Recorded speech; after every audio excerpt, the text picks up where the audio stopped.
እኔ አሁን እንዲህ ነው ብዬ እንትን ማለት አልፈልግም። ያው እኔ እንጃ በጣም እንትን ነገር ነው እና እንድትመልስልኝ የምፈልገው ነገር አሁን ሶስት ነገራቶችን ነው የምጠይቅህ። ያውን የጠቀስኩ ነገራቶች ለእኔ ጥያቄ ፈጥሮብኝ መልስ ያጣሁላቸው እና ከኦርቶዶክስም እንደወጣ እምነት አልባም እንደሆነ ያደረገኝ ነው። ግን አሁን አንተን መጠየቅ የምፈልገው ሶስት ጥያቄዎች አሉ። አንደኛውና ዋነኛው ነገር እስልምና ማለት ምንድን ነው? የመጀመሪያው ጥያቄ። ሁለተኛ ነገር ደግሞ እስልምና ከክርስቶስ በፊትም የነበረ ከሆነ ከእሱ በፊት ከነበረ እስልምና ከሙሐመድም ከመጣ በኋላ ነቢዩ ሙሐመድም ከመጣ በኋላ ያለው አስተዳዳሪያዊ ወር ሁኔታዎች የእስላም እንትኖቹ አንድ ናቸው ወይ? ሁለተኛ ነገር ሶስተኛ ነገር ነቢ ሙሐመድ በኢሳ ነብይ ነው እንደምትሉት በኢሳ ጊዜ የነበረው ህግን ይከተላል ወይ ነው?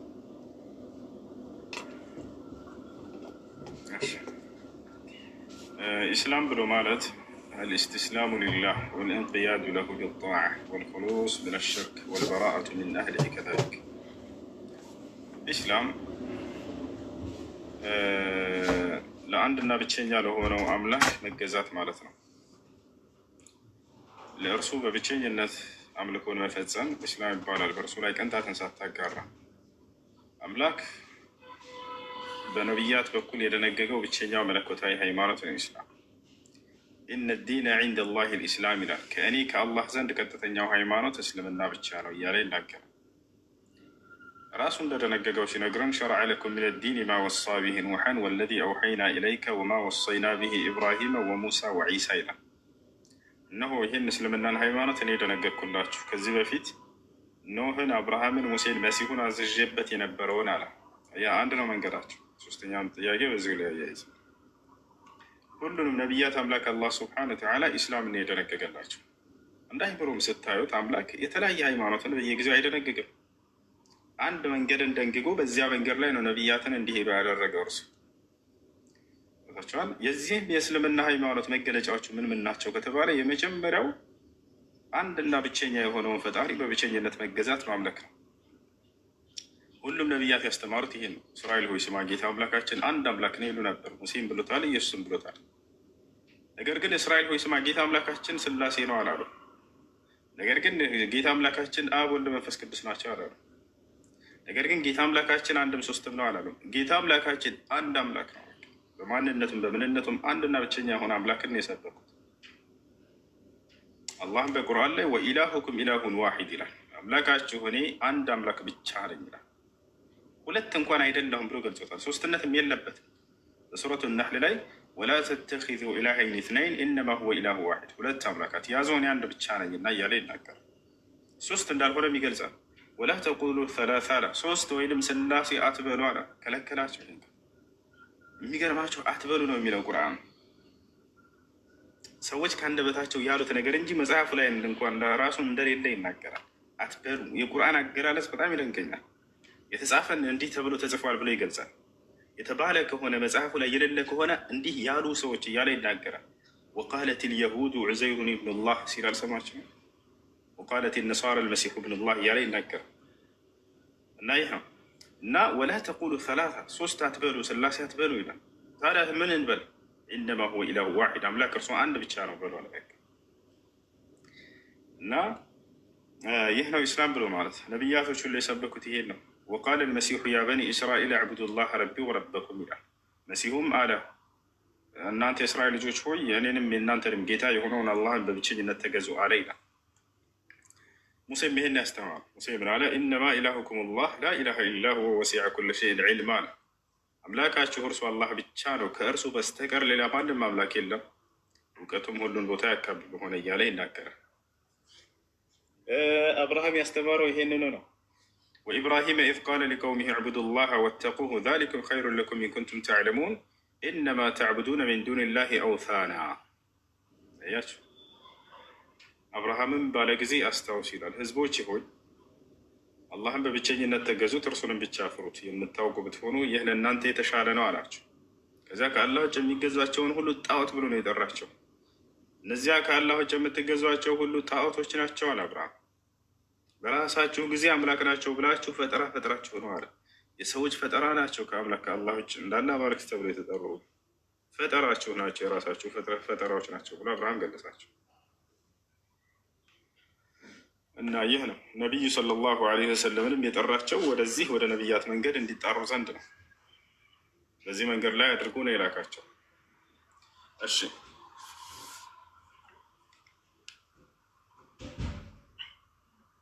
እሺ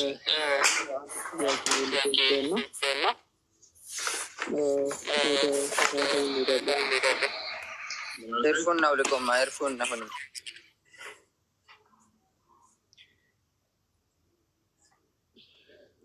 ይሰማል አይደል? ድምጼ ይሰማል። አንድ ጥያቄ ልጠይቅና የመጨረሻ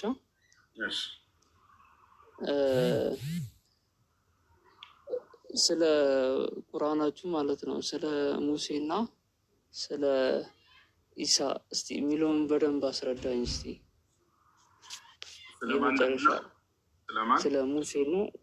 ስለ ሙሴና ስለ ኢየሱስ ክርስቶስ ስለ ኢሴ ማለት ነው። ሙሳ ወይንም ሙሴ፣ ኢየሱስ ወይም ዒሳ ሁለቱም ከነቢያቶች መካከል ታምራቶችንም ሁለቱንም ማለት ነው። እሺ ሁለቱም ነቢያት ናቸው ከኛ ዘንድ። ሁለቱም የተከበሩ የአላህ ነቢያቶችና መልእክተኞች ናቸው። አላህ ወደ እስራኤላውያን ሰዎች የላካቸው ናቸው። መልመሲሑ ብን መርየመ ኢላ ረሱሉን ቀድ ኸለት ሚን ቀብሊህ ሩሱል ይላል። የማርያም ልጅ መሲሁ ከእርሱ በፊት እንዳለፉ መልእክተኞች እንጂ ሌላ አይደለም ይላል። መሲሁ ራሱ ሲናገር በአንደበቱ ቃለ ኢኒ ዓብዱላህ አታኒ ልኪታብ ወጀዐለኒ ነቢያ ይላል። እኔ አላህ ነቢይ አድርጎኛል ብሎ ይናገራል። ሙሳንም ልክ እንዲሁ ኢና አርሰልና ኢለይኩም ረሱላን ሻሂደን ዐለይኩም ከማ አርሰልና ኢላ ፊርዓውነ ረሱላ ይላል። ወደ ፊርዓን መልእክተኛ ላኩኝ እያለ ወደ ፊርዓን የተላከው መልእክተኛ ሙሳ ዓለይሂ ሰላም ናቸው። እና ወኢዝ ቃለ ሙሳ ሊቀውሚሂ ያ በኒ እስራኤል ወኢዝ ቃለ ሙሳ ሊቀውሚሂ ያ ቀውሚ ኢኒ ረሱሉላህ ኢለይኩም፣ ወደ እናንተ የተላኩላችሁ መልእክተኛ ነኝ እያለ ሙሳ ይነግራቸዋል። ስለዚህ ሙሳም ሆነ ዒሳ መልእክተኞች ነቢያቶች ናቸው። የሁለቱም ተአምር ይለያያል። ሙሳ ለምሳሌ ባህርን የመክፈልን ተአምር ተሰጥቶ ነበር። ያን ባህር በብትሩ ከፍሏል። ፈአውሐይና ኢላ ሙሳ አን ድርብ ቢዐሳከ ልባሕር ይላል አላህ። ወደ ሙሳም ትእዛዜን አስተላለፍኩለት በያዝከው ብትር ባህሩን ምታው ብዬ። ወዳም በመታው ጊዜ ፈንፈለቀ ተከፈለ ባህሩ ይላል። ፈካነ ኩሉ ፍርቅን ከጠውድ ልዓዚም፣ ያም የተከፈለው ልክ እንደ ትልቅ ጋራ ተራራ ሆነ እያንዳንዱ እያለ ይናገራል። ወደዚያ ወደዚህ ተከፈለ፣ ደረቀለት፣ ወዲያው ጋራ ሆነ። ወዲያው አለፉ ህዝቦች ዋዝለፍና ثم الآخرين እዚያ አሳለፋቸው አላህ ሱብሓነሁ ወተዓላ። ወጃወዝና ቢበኒ እስራኤል አልባሕር እንዳለው ሌላ ቦታ ላይ የእስራኤልን ልጆች በባህሩ ላይ አሳለፍኳቸው ያለ ይናገራል አላህ። አንደኛ ያ ነው። ሁለተኛ ከተሰጠው ተአምር ይህች የያዛት ብትሩ ወደ እባብ የመቀየር አቅም ነበራት። ሙሳ ዓለይሂ ሰላም የፈርዖንን ደጋሚዎች የረታበት ያሸነፈበት ድንቅ ተአምሩ ነች እርሷ። ፈአልቃ ሙሳ ዐሳሁ እያለ ይናገራል። ሙሳም ብትሩን ጣላት፣ ወረወራት። ፈኢዛ ሂየ ተልቀፉ ማ የእፊኩን፣ እነርሱ የቀጠፉትን የሰሩትን ግድፈት ስራ እርሷም ትለቅማለች፣ ትበላለች እያለ ይናገራል። እና ድል ነስቶበታል በዚያ በተሰጠው ብትር በፊርዓውን ደጋሚዎች ላይ። የፊርዓውንም ደጋሚዎች እንዳለ አምነዋል። ቃሉ አመና ቢረብ ልዓለሚን ረብ ሙሳ ወሃሩን አሉ። እነሆ በዓለማቱ ጌታ አምነናል፣ በሙሳና በሃሩን ጌታ በሆነው በአላህ አምነናል አሉ። ይህ ነው። ሌላኛው ሙሳ ዓለይሂ ሰላም ከተሰጠው ተአምር መካከል በዚች በብትሩ ለህዝቦቹ ውሃ በተጠሙ ጊዜ ውሃ ያወጣላቸው ነበር። ድንጋይ መጥቶ እንደዚህ ውሃ የማፍለቅን የማውጣትን ተአምር ተሰጥቷል። ወኢዝ እስተስቃ ሙሳ ሊቀውሚሂ ፈቁልና ድሪብ ቢዐሳከ ልሐጀር ፈንፈጀረት ሚንሁ 12 ዐይና ቀድ ዐሊመ ኩሉ ኡናሲን መሽረበሁም ኩሉ ወሽረቡ ምን ርዝቅ ላህ ወላ ተዕተው ፊ ልአርድ ሙፍሲዲን። ይህን ተአምር አላህ ስብሓነሁ ወተዓላ በሱረት አልበቀራ ላይ ይገልጸዋል። ወኢዝ ኢስተስቃ ሙሳ ሊቀውሚሂ ይላል። ሙሳም ለህዝቡ ውሃን በለመነ ጊዜ ይላል አይ ጠለበ ልማእ ሚን አላህ ዐዘ ወጀል አን ዩስቅየ ዛሊከ ሊቀውሚህ። ሙሳ ለህዝቡ ውሃን በለመነኝ ጊዜ አለ። የሙሳ ህዝቦች ውሃ ፈለጉ፣ ውሃ አጡ። በዚህ ጊዜ ሙሳ ዓለይሂ ሰላም አላህን ለመነ። ጌታ አላህ ሆይ ለህዝቤ ውሃን ስጠኝ አለ። አላህ ምን አለው ሙሳን? ፈቁል ነድሪብ ቢዐሳከ አልሐጀር፣ በያዝካት በትር እሱን ፊት ለፊት የሚገኘውን በትር ማነው ድንጋይ ምታ ነው። ትልቅ ድንጋይ ሙሳ ዓለይሂ ሰላም መጣና በበትሩ መታ አደረገው። ፈንፈጀረት ሚንሁ 12 ዐይን፣ 12 ምንጮች ከእርሱም እየተከፈሉ ወጡ ይላል። እነዚህ 12 ምንጭ ወጣላቸው። ከዚያ የእስራኤላውያን ልጆች ሂደው እንዲጠጡ ሆኑ ማለት ነው። ሌላም ተአምር ሙሳ ተሰጥቷል። ሙታንን የማስነሳትን ተአምር ሱረቱል በቀራ የላሚቱ ምዕራፍ የተባለበት ምክንያትም ምስጢሩ ይህ ነው። በእስራኤላውያኖች ዘንድ የዛኔ በሙሳ ዓለይሂ ሰላም ዘመን አንድ ባለጸጋ ነበር። ይህም ባለጸጋ ሰዎች ለምን ይህን ሰው ገድለን እኛ የእሱን ንብረት አንከፋፈልም ተባብለው ያሴራሉ። ከዚያም ማን እንደገደለው አንናገርም፣ ጸጥ እንላለን፣ ንብረቱንም እንወስዳለን አሉ። በዚህ ጊዜ ይህን ሰውዬ ይህንን ነገር አደረጉበት፣ ገደሉት። ጸጋውንም ለመከፋፈል ባሉ ጊዜ ገዳዩ ማን ነው ተባብለው እዚያው ሌላ ነገር ተነሳ። ሁላቸውም ካዱ፣ ሸመጠጡ። እኔ አልገደልኩም አልገደልኩም አሉ። በዚህ ጊዜ እንግዲህ አሁንስ ሙሳ ከአምላኩ ከአላህ ጋር ስለሚገናኝ አምላክ አላህ ደግሞ ሁሉን አዋቂ ነውና ገዳዩን ሙሳን ሂደን ጠይቀን ያሳውቀን ተባባሉ። ሄዱ እስራኤላውያኖች ሙሳን ጠየቁት። ሙሳ ሆይ የሆነ ሰው በመካከላችን አንድን ሰው ገድሏል። ያን ሰው ገዳዩን ሁላችንም ክደናል። ማን እንደገደለው ፈጣሪህ አላህ ያውቃልና እርሱን ጠይቀህ ንገረን፣ ያሳውቀን ያን ሰው። በዚህ ጊዜ ሙሳ ዓለይሂ ሰላምን አላህ ሱብሓነሁ ወተዓላ ተአምር ሊያደርግለት ፈለገ። ገብታችኋል? ያን ሙታን ራሱ ሙሳ ሊያስነሳው ነው፣ የሞተውን አካል ማለት ነው።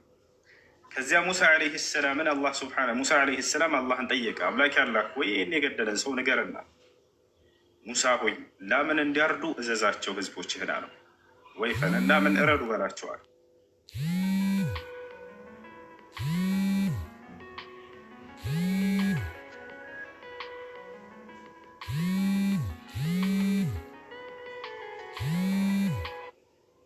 እናደረጉ ሙሳ ዓለይሂ ሰላም መጣና ላም እረዱ ተብላችኋል አላቸው። ወኢዝ ቃለ ሙሳ ሊቀውሚሂ ኢነላሀ የእሙሩኩም አን ተዝበሑ በቀራ አላቸው። አላህ ላምን እንድታርዱ አዟችኋል፣ ያንን ገዳይ ማን እንደሆን ለማወቅ አላቸው። ቃሉ አተተኺዙና ሁዝዋ፣ ሙሳ እያላገጥክብን ነው፣ ማላገጫ አድርገህ ትይዘናለህ እንዲ አሉት። ምን ያገናኘው? እኛ የሞተውን ሰው ነገር እናያለን፣ የማይገናኝ ነገር ላም እረዱ ትለናለህ፣ በዛ እንዴት ነው ማወቅ የምንችለው አሉት። አይ እንግዲህ ይህንን አድርጉ ተብላችኋል፣ አድርጉ አላቸው። ከዛ በኋላ የሚሆነውን ደግሞ እናያለን። ይህን ትእዛዝ ስጥ ብቻ ነው የተባለው። ሙሳ ቃለ አዑዙ ቢላህ አን አኩነ ሚነል ጃሂሊን። ከዚያ በኋላ እንደምንም ብለው ያችን ላም አረዱ። ታሪኩ ረዘም ይላል። ካረዱ በኋላ አላህ ሱብሓነሁ ወተዓላ ፈቁል ነድሪቡሁ ቢባዕዲሃ አለ። በላሚቱም በታረደችው ስጋ በከፊሉ ስጋዋ ይሄንን የሞተን ቀብሩን ማለት ነው የተቀበረውን ሰው ሂደና አንዴ መታ አድርገው ቀብሩን አለ። ወዲያው ሙሳ ዓለይሂ ሰላም ስጋ ዘለላ ነሳና እንደዚህ ከከብቷ መታ ሲያደርግ ጊዜ ወዲያው ያ የሞተው ሰው ተነሳ። ፈቃመ ሚን በይን ልአምዋት ወቃለ ቀተለኒ ፉላን ብኑ ፉላን ሃዛ። በህዝቡ መካከልም እንደዚህ ሳለ ያ ሙታን ተነሳና የገደለኛ ከሌ አከሌ ልጅ ነው ካለ በኋላ ያውና ይሄ ነው ብሎ ተናገረ። አሁን እዚህ ጋር ብዙ ተአምር እናያለን። ሙሳ ዓለይሂ ሰላም ሙታንን አስነሳ አይደለም? ሙሳ ዓለይሂ ሰላም ይሄ ሙታን አስነሳው። ለምን መረጥ አላህ የሚለውን ልንገራችሁ። እስራኤላውያኖች በግብፅ በኖሩበት ጊዜ ግብፃውያኖች ላም አምልኮ ላይ ነበሩ። ላምን እንደ ቅዱስ ነገር አድርገው ያያት ነበር። የወይፈን ወኡሽሪቡ ፊ ቁሉቢሂም ልዕጅል ይላል። እነዚህ እስራኤላውያኖች ሙሳ ከግብፅ ሳያስወጣቸው በፊት በአላህ ስብሐነ ወተዓላ ፈቃድ በግብፅ ሀገር ላይ ሰዎች ላምን ሲያመልኩና ለላም ትልቅ ቦታ ሲሰጡ ተመልክተዋል። በዚያም ላይ ባለማወቅ ልባቸው ውስጥ የላም ፍቅር አድሮባቸው ነበር። ገብታችኋል አይደለ? ያ ማለት እርሷ ቅዱስ ትሆንልኝ የሚለው ነገር በልባቸው ውስጥ አልጸዳም፣ አልጠራም ነበር። ያን ለማጥራት አላህ ስብሐነሁ ወተዓላ ምንን መረጠ? ላምን እረዱ በላቸው። ምን ያክል ደካማ እንደሆነች፣ መለኮታዊ ባህሪ እንደሌላት፣ ከራሷ እንኳ መከላከል የማትችል ነገር እንደሆነች በራሳቸው እጅ አርደው እንዲያዩ ፈለገ አላህ ስብሐነሁ ወተዓላ። ወኡሽሪቡ ፊ ቁሉቢሂም ልዕጅር በግብፅ ላይ በነበሩበት ጊዜም የላምን ወይንም የወይፈንን ፍቅር በልባቸው ውስጥ ተጠጥተው ነበርና አለ። ወዲያው ጭራሽ ቅዱስ ብለህ የምታምነውን አካል ስታርደው ጊዜ ምን ያክል ደካማ እንደሆነ ስታይ ጊዜ ይቆርጥልሃል። ይሄ ነው። ከዚያ በኋላ ያንን አዘዛቸው። በዚህ ምክንያት ነው ላም የተባለበት ምክንያት። የላሚቱ ምዕራፍ የሚለው ሚስጥሩ ይሄው።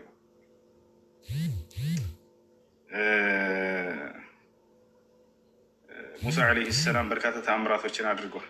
ወለቀድ አተይና ሙሳ 9 አያትን በይናት ይላል። በእርግጥም ለሙሳ ግልጽ የሆኑ 9 ተአምራቶችን ሰጥቼዋለሁ ይላል።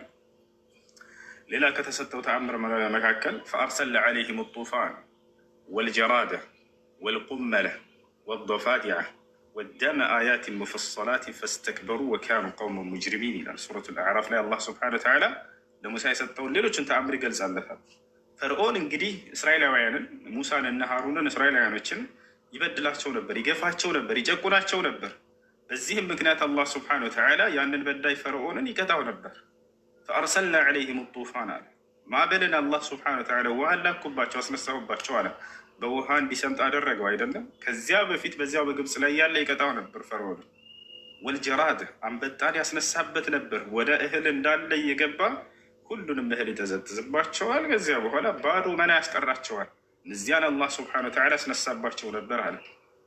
ወልጀራድ ወልቁመለ በልክ እንዲሁ በሰውነታቸው ላይ ማልማት እንዲሆን ያደርጋቸው ነበር። ወደፋዲዐ ልክ እንዲሁ እንቁራሪት ነው የምትባለው እርሷን በየምግቦቻቸው ላይ የሄደች እንድትገባ እና እንዲራቡ ያደርጋቸዋል። ይህን የሚያደርገው የሚቀጣው ያለ ኃጢአታቸው አይደለም። ወደመ ልክ እንዲሁ ደም ይልክባቸው ነበር። የሚበሉት ወጥ እንደዚህ ለምሳሌ ሰርቶ ሰውየው አንድ የፊርዓውን ተከታይ ሊበሉ በሚሉ ጊዜ ወደ ደም ይቀየርባቸው ነበር አይናቸው እያየ። ይህ ሁሉ ለሙሳና ለተከታዮቹ የተደረገ ነው። በማን ላይ ቅጣት? በፈርዖንና በተከታዮች ላይ ሲበድሏቸው ሲጨቁናቸው ነበርና ነው። አላህ ስብሐነሁ ወተዓላ ማንንም አልበደለም። ወማ ዘለምናሁም ወላኪን ዘለሙ አንፉሰሁም አለ። እኔ አልበደልኳቸውም፣ ነገር ግን ራሳቸውን በደሉ በኃጢአት አለ። ንጹሐኖችን በሚበድሉ ጊዜ እነዚህ በዳዮች ቅጣት ይገባቸዋል። ይህ የአምላክ ፍትህ ነው እና ፈርዖንንና ተከታዮችን ይቀጣለት ነበር። እነዚያ ሁሉ ለሙሳ ዓለይሂ ሰላም የተደረገ ተአምር ነበር እና ይህ ነው። ሌላው የዒሳ ዓለይሂ ሰላም ወይም የኢየሱስ ተአምራቶችስ ምን ምን ናቸው ወደሚለው እንምጣ። ኢየሱስ ወይንም የድንግል ማርያሞች ገና አወላለዱ ራሱ ተአምር ነው። አወላለዱ ራሱ ወጣ ያለ ተአምር ነው። ማንም ወንድ ጫፏን ሳይነካት ማርያምን በድንግልናዋ ሳለች እንድትወልደው ተደረገ። የመጀመሪያው እሱ ነው። አላህ ስብሐነሁ ወተዓላ አወላለዱን ሲገልጽ ተአምራዊ አወላለድ እያለ በቁርአን ላይ ይገልጸዋል። ወሊነጅዐለሁ አየተን ሊናስ ለሰው ሁሉ ተአምር ላደርገው ነው ይሄን ልጅ አለ። ማንም ወንድ ሳይነካት እንድትወልድ ተደረገች። ይዛችኋል። ወለቲ አሕሰነት ፈርጀሃ ፈነፈኽና ፊሃ ምን ሩሒና ወጀዐልናሃ ወብነሃ አየተን ሊልዓለሚን ይላል። ለእርሷንም ልጇንም ለዓለማት ሁሉ ተአምር አደረግኳቸው እያለ አላህ ስብሐነሁ ወተዓላ ይገልጻል። ለእኛ ተአምር ነው አወላለዱ። ሁለተኛ እሱ ካደረጋቸው ተአምር መሲሁ ተአምር ማድረግ የጀመረው በእስልምና ነቢይ ከሆነ በኋላ አይደለም። ገና ህፃን እያለ እናቱ አዝለው፣ እንግዲህ ህፃን ልጅ ታዝሎ ገና መናገር አይችልም አይደለም። በዚያን ጊዜው የሰው ልጆች እንኳን አውጥቶ እንዲናገር አድርጎታል አላህ ሱብሓነሁ ወተዓላ። ቃለ ኢኒ ዐብዱላህ አታኒየ ልኪታብ ወጀዐለኒ ነቢያ ወጀዐለኒ ሙባረከን አይነማ ኩንቱ ወአውሳኒ ብሰላቲ ወዘካቲ ማ ዱምቱ ሐያ ወበረን ቢዋሊደቲ ወለም የጅዐልኒ ጀባረን ሸቂያ ወሰላሙ ዐለየ የውመ ወሊድቱ ወየውመ አሙቱ ወየውመ ኡብዐሱ ሐያ። ይህ ንግግር ዒሳ ህፃን እያለ የተናገረው። ለምን እንዲናገር ተፈለገ በዚያን ጊዜ? አሁንም ከመናገሩ በስተጀርባ አምላክ አላህ ስብሐነሁ ወተዓላ ትልቅ ጥበብ አለው፣ ትልቅ ዓላማ አለው። እርሱ ምንድን ነው? መሲሁ ከእናቱ ክብር ይከላከል ዘንድ። እንግዲህ ድንግል ማርያም ከወንድ ጋር ንክኪ እንደሌላት እስራኤላውያኖች ያውቁ ነበር። የቤተል መቅደስ የኢየሩሳሌም የዚህ አገልጋይ እንደሆነች ያውቃሉ። ንጹሕ ነበረች። ልጅን አርግዛ ስትመጣ ወልዳ ስትመጣ ጊዜ ጥያቄ ያስነሳል። እነዚህ ሰዎች ባል እንደሌለሽ ወንድ እንደማይነካሽ እናውቃለን። ስለዚህ ከየት አመጣሽው መባሉ አይቀርም አይደለም። በዚህን ጊዜ እሷ መልስ ብትሰጥ የሚሰማት የለም። አይ እኔ ይህንን ተአምራዊ በሆነ መንገድ ወልጄው መጣሁ ብትል አያምኗት። ስለዚህ አምላክ ራሱ ተአምር ማድረግ አለበት። የእሷ መናገር አሁን ቦታ የለውም እና ከእነርሱ ዘንድ አንቺ ዝም በይ ነው ያላት አላህ። ፈኢማ ተረይነ ሚን አልበሸሪ አሐደን ፈቁሊ ኢኒ ነዘርቱ ሊረሕማን ሰውመን ፈለን ኡከሊመ አልየውመ ኢንሲያ። እኔ ዛሬ ማንንም ሰው አላናገርም፣ እኔ ለጌታዬ ለአላህ ከመናገር እንድቆጠብ ተስያለሁኝ አለች። ዝም በይ ተብላለች። አላህ ሱብሓነሁ ወተዓላ ዝም በይ ብሏታል። መናገሯ በዚህ ሰዓት ፋይዳ የለውም፣ ጥቅም የለውም። ይልቁንስ አላህ ተአምር ሊያደርግ ነው። ከጠየቁሽ ወደ ልጁ አመላክሻቸው እሱ ይመልስላችኋል በያቸው ብሎ ነግሯታል አላህ ሱብሓነሁ ወተዓላ። ፈአተት ቢሂ ቀውመሃ ተሕሚሉሁ አለ አላህ። ልጁንም ተሸክማው አዝላው ወደ ህዝቦቿ ሄደች መጣች መርያም። ቃሉ ያ መርየሙ ለቀድ ጅእቲ ሸይአን ፈሪያ፣ እጅግ በጣም አጸያፊ ነገር ይዘሽ መጣሽ አንቺ መርየም አሏት። ያ ኡኽተ ሃሩን ማ ካነ አቡኪ እምረአ ሰውኢን ወማ ካነት ኡሙኪ በግየ፣ አባትሽ መጥፎ ሰው አልነበርም እናትሽማ መንዛሪ አልነበረችም፣ አንቺ ከማን ወጥተሽ ነው እንደዚህ አድርገሽ የመጣሽው ብለው ወቀሷት። ፈአሻረት ኢለይህ፣ ወደ ህፃኑም አመላከተች። በዚህ ጊዜ ተቆጡ። ከአንቺ ነው መልስ እየጠበቅን ያለ ነው። ቃሉ ከይፈ ኑከሊሙ መን ካነ ፊል መህዲ ሰቢያ፣ ገና በእናቷ አንቀልባ ላይ የታዘለን ህፃን ልጅ ወደ እርሱ እንዴት ታመላክችናለሽ? አንቺ ራስሽ መልሱን መልሽ አሏት። እሱ ሊናገር የማይችል ነው ብለው ጮሁ ምናምን። ወዲያው ግን እንዲናገር አደረገው አላህ። ቃለ ኢኒ አብዱላህ፣ እኔስ እናንተ እንደምትሉት በዝሙት የመጣሁ ልጅ አይደለሁም፣ እኔ የአላህ ባሪያና አገልጋይ ነኝ አላቸው መሲሁ። ለመጀመሪያ ጊዜ መሲሁ የተናገራት ቃል የአፍ መፍቻው ቃል ይች ነች። እኔ የአላህ ባሪያና አገልጋዩ ነኝ አለ። አታኒ የልኪታብ፣ መጽሐፍን ይሰጠኛል ወደፊት። ወጀዐለኒ ነቢያ፣ ነቢይም አድርገው ገና ይልከኛል በእናንተ መካከል አላቸው። ወጀዐለኒ ሙባረከን አይነማ ኩንት፣ በየሄድኩበትም ስፍራ ብሩክ ያደርገኛል የተባረኩ ያደርገኛል አላቸው። ያ ማለት ለሰዎች ይጠቅማል። መሲሁ የታመሙ ሰዎችን በመፈወስ ይህ ነው መባረክ ማለት። ሰዎችን ወደ ቅኑ መንገድ መምራት ይሄ ነው መባረክ ማለት። ወጀዐለኒ ሙባረከን አይነማ ኩንት፣ በየሄድኩበት ቦታም እንድባረክ ያደርገኛል አላቸው። ወአውሳኒ ቢሰላቲ ወዘካቲ ማ ዱምቱ ሐያ፣ በህይወት እስካለሁም ድረስ ለእርሱ ብቻ ሶላትን እንድሰግድ ምጽዋትንም እንዳደርግ ለድሃዎች ዘካን እንድሰጥንም አዞኛል አለ። ወበረን ቢዋሊደቲ፣ ለእናቴም በጎ እንደውልም አዞኛል አለ። ወለም የጅዐልኒ ጀባረን ሸቅያ፣ በእናቴ ላይ በእርሷ ላይ ትዕቢተኛና እምቢተኛ አያደርገኝም፣ ታዛዥ ነኝ ለእርሷም አለ። ይሄ ነው። ከዚህ በኋላ ምን ይበሉ እነዚህ ሰዎች? አፋቸውን ያስያዘ መልስ ነው። ህፃን ልጅ ነው ነው ገና የታዘለ ልጅ መቼም ሊናገር አይችልም። ተአምር ብሎ ማለት ከሰዎች እሳቤና አመለካከት ወጣ ያለ ነገር ነው። ህፃን ልጅ በተለምዶ ይናገራል፣ ገና የታዘለ ልጅ አይናገርም። አላህ ሱብሓነሁ ወተዓላ አፋቸውን ያስያዛቸው እና ይህ ነው መሲሁ ገና ህፃን እያለ ተአምር ጀምሯል ማለት ይሄ ነው። ካደገ በኋላ ነቢይ ካደረገው በኋላ አላህ ሱብሓነሁ ወተዓላ መሲሁን በርካታ ተአምራቶችን ያደርግ ነበር። አንደኛ ሙታንን የማስነሳት ተአምር ተሰጥቷል። ሁለተኛ ለምጽ ያለባቸውን የመፈወስ ለምጽ ይሄ ያለ አይደለ ነጭ ሰውነታቸው ያንን ቢስሚላህ በአላህ ስም ብሎ ይነካቸዋል፣ ይፈወሳሉ። ልክ እንዲሁ ደግሞ መስማት የተሳናቸው ማየት የተሳናቸው እነዚህን ሁሉ ተአምር ያደርግ ነበር። በዚህ ማስረጃ በሱራ አሊ ዕምራን ላይ በሱረት አልማኢዳ ላይ ሁለት ቦታ ላይ አላህ ሱብሓነሁ ወተዓላ ተናግሯቸዋል። በሱራ አሊ ዕምራን ላይ ያለው ምን ይላል? ወረሱለን ኢላ በኒ እስራኢል አኒ ቀድ ጅእቱኩም ቢአየትን ምን ረቢኩም አኒ አኽሉቁ ለኩም ሚነ ጢኒ ከሀይአቲ ጠይሪ ፈአንፉኹ ፊሂ ፈየኩኑ ጠይረን ቢኢዝኒላህ ወኡብሪኡ ልአክመሀ ወልአብረሰ ወኡሕዪ ልመውታ ቢኢዝኒላህ ወኡነቢኡኩም ቢማ ተእኩሉነ ወማ ተደኺሩነ ፊ ቡዩቲኩም ኢነ ፊ ዛሊከ ለአየተን ለኩም ኢን ኩንቱም ሙእሚኒን ይላል። በሱረቱ አልማኢዳ ላይ ያለው إذ قال الله يا عيسى ابن مريم اذكر نعمتي عليك وعلى والدتك إذ أيدتك بروح القدس تكلم الناس في المهد وكهلا وإذ تخلق من الطين كهيئة الطير فتنفخ فيها فتكون طيرا بإذني وتبرئ الأكمه والأبرص بإذني وإذ تخرج الموتى بإذني وإذ كففت بني إسرائيل عنك إذ جئتهم بالبينات فقال الذين كفروا منهم إن هذا إلا سحر مبين يا ريناكرا እና ሙታንን በአላህ ፍቃድ አስነሳለሁኝ አለ። ለምጽ ያለባቸውን በአላህ ፍቃድ እፈውሳለሁ አለ። መስማት የተሳናቸውን በአላህ ፍቃድ እፈውሳለሁኝ አለ። ሌላም ተአምርን ተሰጥቷል። ወኡነቢኡኩም ቢማ ተእኩሉነ ወማ ተደኺሩነ ፊ ቡዩቲኩም አላቸው።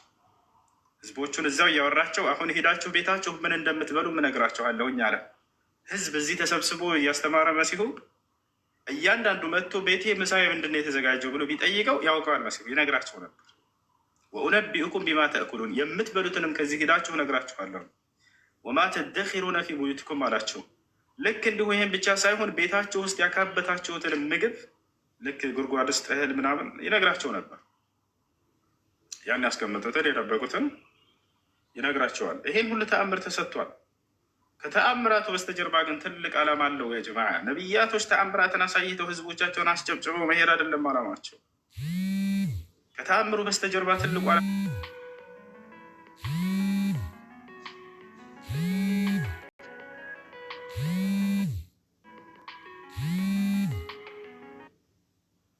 የምትወዱኝስ ብትሆኑ ትእዛዜን ጠብቁ ነው ያለው አይደለ? ዋናው ትእዛዙ ምንድን ነው ታዲያ? መሲሁ የፈለገው ከኛ ነው ጥያቄው። አላህን ፍሩና ታዘዙኝ፣ አሁን የማዛቸውን ትእዛዝ አላቸው። ምንድን ነው ያዘዛቸው? ኢነላሀ ረቢ ወረብኩም ፈዕቡዱሁ ሀዛ ሲራጡ ሙስተቂም። ይችላል በቃ የእኔም የእናንተም ጌታ እርሱ አላህ ብቻ ነው፣ እርሱም በብቸኝነት ተገዙት፣ ይህ ነው ቀጥተኛው መንገድ አላቸው ይላል። ነቢያቶች ስለ አንዱ አምላክ ለመስበክ ብቻ ነው ያን ተአምር ያደረጉት። እኛ ግን በተአምሩ ላይ ቆመን አሀ ሙታንን አስነስቷል፣ ይሄማ አምላክ ነው በቃ ጭራሽ ይሄን አላለም ነቢያቶች። መሲሁ ይሄን አላለም። መሲሁ ያን አንዱን አምላክ እንድትሰብኩ ነው ይሄን ተአምር ያሳየው። የምትወዱ ከሆነ አንድን ሰው ያን ሰውዬ ምንድን ነው ከእኔ የሚፈልገው? ምን አዘዘኝ ይሄ ሰውዬ ነው አይደለ? ስለዚህ መሲሁ የፈለገው ምንድን ነው? ያን የላከውን አንዱን አምላክ አምልኩ ለማለት ነው። ኢነላሀ ረቢ ወረብኩም ፈዕቡዱ ሀዛ ሲራጡ ሙስተቂማ፣ የእኔም የእናንተም ጌታ እርሱ አላህ ብቻ ነው፣ እርሱም በብቸኝነት ተገዙት፣ ይህ ነው ቀጥተኛው መንገድ ብሎ ሄደ። በቃ አለቀ። እና ይሄን ይመስላል። መስፍን ሌላ ጥያቄ አለ? አመሰግናለሁ። ያው እሺ በቃ ግን አንተ ነገር ነገርና እሱ ማለት እኔ እንጃ። አሁን አንተን በማዳምጥበት ጊዜ ላይ ብዙ ጥያቄዎችን ብዙ እንዳንተ እውቀት ያላቸውን ሰዎች ጠይቃለሁ እና እንደ አጋጣሚ ሆኖ የሆነ ኦሳማ የሚባል ልጅ አለ እንዳንተው እንደዚህ ንጽጽር ላይ የሚሰራ አሁን ኦልሞስት 2 ወር ምናምን ሆኖኛል ካየሁት። ላገኘውም ሞክሬ ነበረ። እሱ ያለበት አካባቢ ነው ያሉት እና ላገኘውም ሞክሬ ነበረ አላገኘሁትም። እና እኔ እንጃ ለየት ያለ ስሜት ነው እየተሰማኝ ያለው። ከወትሮ ልቤ ጨምሮ ነው ልብ ምቱ እየመታ ያለው። እኔ እንጃ አላቅም፣ ምን እንደምል አላቅም። አይስወር እንደዚህ ስል የምሬን ነው እየነገርኩ ያለሁት። እኔ እንጃ ብቻ ያው ቀጥተኛው መንገድ የሚያውቀው ፈጣሪ ነው፣ ጌታ ነው የሚያውቀው ቀጥተኛ መንገዱን። ኦኬ እሺ እቃ እንትን በለኝና የሚባለውን አስብለኝና እንትን በለኝ። እስልምናን ለመቀበል ወስነሃል? ያ የምለውን ቃል አብረህ እየተከተልክ ነው።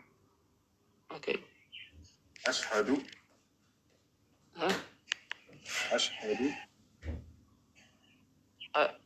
ምን አልከኝ? አሽሀዱ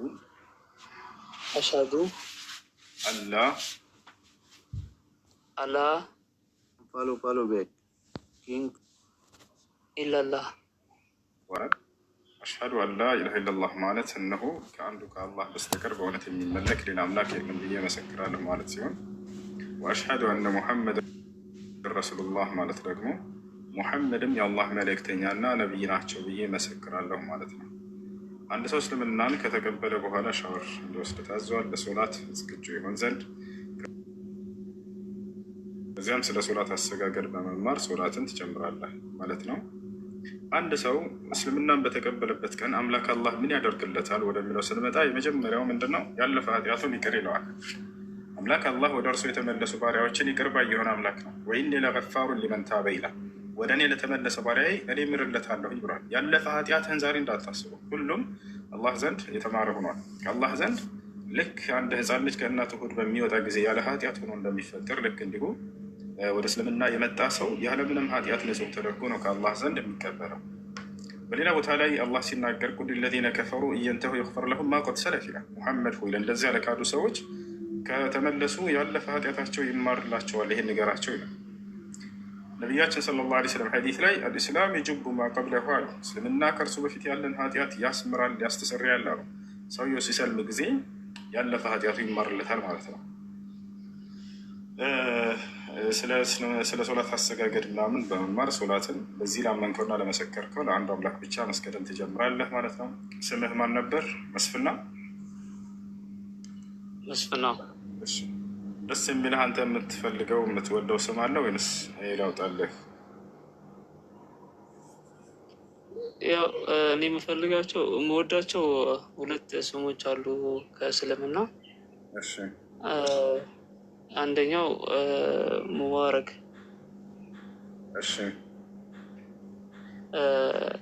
ሁለተኛው ደግሞ ተይሰል የሚለውን ስም በጣም ነው የምወደው። በቃ ደስ ያለህን አንተ ሜቢ አንተ የምታወጣልኝ ከሆነ ወይም ደስ ያለህን በቃ ደስ ያለህን ከሁለቱ አንዱን መያዝ ትችላለህ። እኔ ግን ሙሐመድ የሚለው ስም በጣም ደስ ይለኛል። ሙሐመድ የነቢያችን ሰለላሁ ዐለይሂ ወሰለም ስም ነው። ሙሐመድ ማለት ምስጉኑ ማለት ነው። ሙሐመድ ቢሆን ደስ ይለኛል፣ አንተ ፈቃደህ ከሆነ ማለት ነው። ይቻላል፣ ምንም ችግር የለውም። በቃ መርሐባሽ ወንድሜ። ሙስሊም ጓደኞች ታገኛለህ ስለ ሶላት አሰጋገድ የሚያስተምሩ አካባቢ? አዎ ብዙ ጓደኞች አሉኝ። አንደኛም የእነሱ ውጤት ነው ማለት ያው እነሱ ጋር ሲሆን እጅ ላለመስጠት በጣም እከራከራቸዋለሁ እና ያው ግን ብቻህን ስትሆን መንፈሳዊ ነገራቶች ሰላም አላገኝም። በቃ ወንድሜ አንድ እውነት ልንገርህ እና በቃ ማለት ከእነሱ ጋር ሲሆን ያው ከላይ እንደዚሁ እንትን ለማለት እሞክራለሁ፣ ግን ከእነሱ ጋር ከተለያዩ በኋላ በቃ ሰላሜን አላገኝም። በጣም ብዙ ነገራቶች ውስጤን ይረብሹኛል። ያው የግል ኬስ ስለሆነ እዚህ ላይ ብዙ እንትን ባልልም ደስ ይለኛል፣ ግን በቃ ብዙ ነገራቶች አሉ።